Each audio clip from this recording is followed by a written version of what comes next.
ঝঞ্ঝার মতো উত্তম, মোরা ঝরনার মতো চঞ্চল, মোরা বিধাতার মতো নির্ভয়, মোরা প্রকৃতির মতো সচ্ছল। বিদ্রোহের অগ্নিশিখা, মানবতার কণ্ঠস্বর ও সাম্যের কবি, জাতীয় কবি কাজী নজরুল ইসলাম আমাদের জাতীয় ইতিহাস ও চেতনায় এক অনন্য প্রতিভা। তার কলম ছিল শোষণ বঞ্চনার বিরুদ্ধে সোচ্চার। তার সৃষ্টিতে ধ্বনিত হয়েছে অসাম্প্রদায়িকতা, গণতন্ত্র ও স্বাধীনতার প্রত্যয়।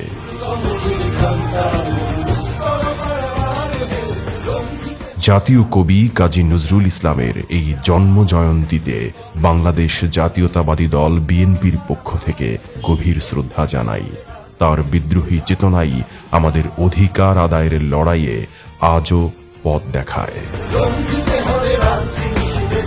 আমরা বিশ্বাস করি নজরুলের অন্তর্নিহিত মর্মবাণী মানব মুক্তি, ন্যায় বিচার ও জাতীয় আত্মমর্যাদার চেতনাকে ধারণ করে একটি স্বাধীন, গণতান্ত্রিক ও জনগণের বাংলাদেশ গড়ে তোলাই তাঁর প্রতি প্রকৃত শ্রদ্ধা নিবেদন।